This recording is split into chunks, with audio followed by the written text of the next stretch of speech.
হেলিকপ্টারে উড়ে বর এলেন কনের বাড়িতে। বরের হেলিকপ্টার আকাশে দেখা মাত্রই গ্রামের শিশুরা করতালি দিয়ে তাকে অভ্যর্থনা জানায়। উৎসুক মানুষের ভিড়, কেউ কেউ মোবাইলে ভিডিও করছিলেন, আবার কেউ বা ফেসবুক লাইভে। বর হেলিকপ্টার থেকে নেমে যখন কনে পক্ষের কাছে আসেন, তখন দুপক্ষের মধ্যে বিনিময় হয় হাসি খুশির মুহূর্ত।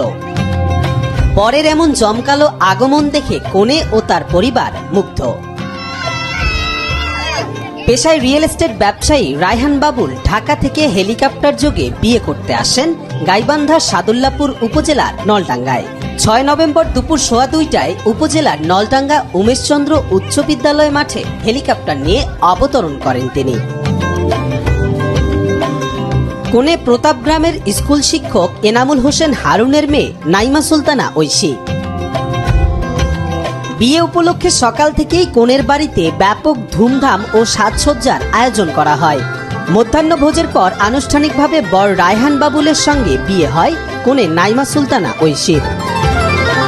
স্থানীয় বিবাহ রেজিস্ট্রার কাজী সাজ্জাদ হোসেন 16 লাখ টাকা দেনমোহর ধার্য করে বিয়ের রেজিস্ট্রি করেন। পরে সব আনুষ্ঠানিকতা শেষে বিকেলে নববধূকে নিয়ে হেলিকপ্টারে চড়ে রওনা দেন বর। বরের হেলিকপ্টার নিয়ে আসার খবর গ্রাম জুড়ে জানাজানি হতেই ছোট থেকে বড় সবাই মিলে বরের এই আগমন দেখতে ভিড় জমান স্কুল মাঠে। মাটি স্পর্শের সাথে সাথে গ্রামবাসীর কৌতূহল ও আনন্দে ভরে ওঠে চারপাশ।